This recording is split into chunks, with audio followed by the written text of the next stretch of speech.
I'm going to add myself to the stage. There we go. All right. So this is my first time doing a live using StreamYard. So I don't know if this is going to work out or not. Let me turn a light on so everybody can see. It's not so dark. Sorry about that. Let's see here. Let's see if we can bring, there we go, a little bit of light.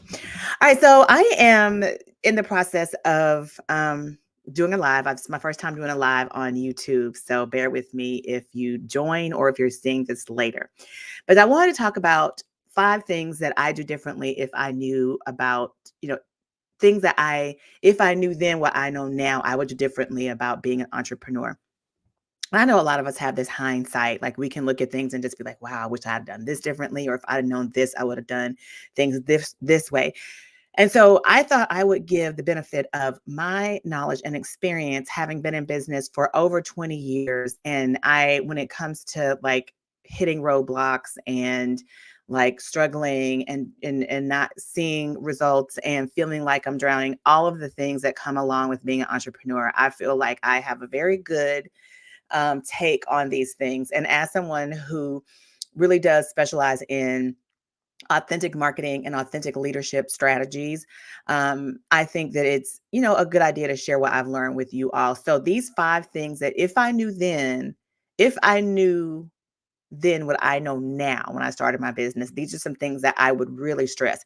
So if you're starting a business, or if you have a business and you just got started and you really haven't started to develop your systems and processes yet, here are 5 things that you really need to consider. And I know when I say these things that they're going to seem like they are so far-fetched, but they aren't. And I promise you, if you set yourself up with the foundation of these 5 things moving forward as you build your business, you will be so much better off for it. And you will save yourself a lot of gray hair. So the first one is do a little bit of personal growth. I think that having a business is a lot like having a relationship, and trying to come into growing a business, even if it's the result of a passion you have or something that you really enjoy, something that has come easy for you to make money. If you start a business and you do not understand how you best fit into that business in terms of developing a system to grow it, something that's sustainable for you, having a process for bringing on new people, and finding the right people that will work well with you and the vision you have for your business and all of those things. None of that can be done if you don't know how to lead yourself. You cannot lead others if you do not know how to lead yourself. So the first thing I would do is I would get myself together. My husband and I are marriage ministry leaders at our church. And one of the things that we try to emphasize to our couples is that you really need to be a whole person before you can even really contemplate having a successful marriage without stress and overwhelm, because it's going to be stress and overwhelm when you get married, but much more so when you're relying on the other person to fill a void in you. So the same rule applies as someone who's been in business for over 20 years. If you're trying to help other people, serve other people with your business, and you don't have yourself together in your business, it's only going to hurt you in the long run. So using what you know about yourself to structure a business and build a strong foundation for your business is going to help you in the end. So the very first thing I would do, based on what I know now, saving myself a lot of heartache and pain, is to do a little soul searching and understanding what I need to be my best self, to provide my customers with the best service. That would be the first thing. Second thing is, from that knowledge, I would create systems and processes that leverage my personality and my strengths. Now, anybody that knows me knows I'm a lot. I have a huge personality. I'm an extrovert. I love to be social. I struggle with listening before I jump in and say things. And I'm a lot. I really am a lot, but I've had to learn how to manage my personality. I call it manage the volume of my personality, in order to really fill in gaps in places and get into the room and absorb information and learn and grow. I don't always have to be the one talking in the room. I can listen, things like that. So creating a system to manage that and to leverage. One thing my husband says, he says, babe, I don't know how in the world you do it, but you're so comfortable on camera, just talking into a camera. During COVID, we had to do that at our church, and he just was amazed by my ability to get up on stage and just talk and not be as stressed out and like scared. But that's part of my personality. How can I leverage that? Well, I learned that being on camera or talking into my microphone with a podcast is a better way for me to share my value with people versus writing blog posts or versus, you know, just kind of doing things on social media and putting pictures up. People need to hear my passion and understand how committed I am to the cause. And that is only done when they can hear my voice and they can see my actions and all of those things. So, creating a system to leverage that personality and the strengths that are afforded me because of those personality traits. That was another lesson that I learned. And I learned it a little bit later. I was always afraid to really be me. And I think this kind of goes in line with what I say when I'm talking to people about authentic marketing and authentic, oops, hold on, guys.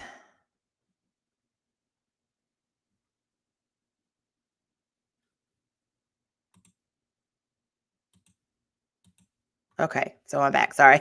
I think that goes a long way with the whole idea of, people don't know how to be themselves. They don't know how to leverage their personality and their strengths. They only see what other people are doing on social media and they try to imitate that, thinking that that is going to help them be successful because it helped the other person be successful. Well, it only helped that person be successful because they were authentic. So, learning your personality and your strengths and then knowing how to leverage that, I would think that would be the second most important thing that I would say. But you only know that when you've done the soul searching and the introspection to know what you need, right? And then next, I would be more strategic and I would 10x my efforts. I would be more strategic with my efforts and I would 10x the efforts in the first place. I read the book, The 10x Rule, by Grant Cardone, I think is his name. And it really did shed some light on some things. I have been very productive always. I do a good job checking things off on a list. What I didn't do a good job at until recently was ensuring that the things that I was being productive in was actually contributing to my ability to get or achieve the goals that I wanted to achieve. So I had to like really cut some things and look at what I was doing and say to myself, okay, is this serving me? Is this generating revenue? Is this generating potential to generate revenue? And if it's not, do I need to continue to do it?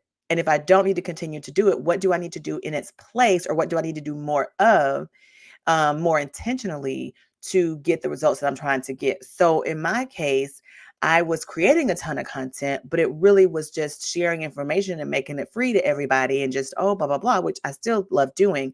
But it wasn't with the intention of maybe, let's say, monetizing my YouTube channel, or it wasn't with the intention of, getting names and email addresses for a lead magnet. It was just, oh, I just want to share this with people. I think people need this information. I just want to create it to be creating it and not being intentional with looking at what do my analytics say that people are enjoying? What pages are they going to on my website? How can I get more people to those things? And so, with all the products and services I have, I had to really think about how can I be more strategic with my efforts? Where do I need to place my energy? But then also, how can I, when I place the energy there, how can I 10x those efforts? How can I drill down, double down, and make sure that I am doing my due diligence? So that was the other lesson that I learned that I think is very valuable. Being more strategic, like I said, with your efforts, and then 10xing your efforts once you've decided where you need to place your energy. The next thing, this fourth one, is allowing my fear to motivate me. I think when we first start a business, we are afraid.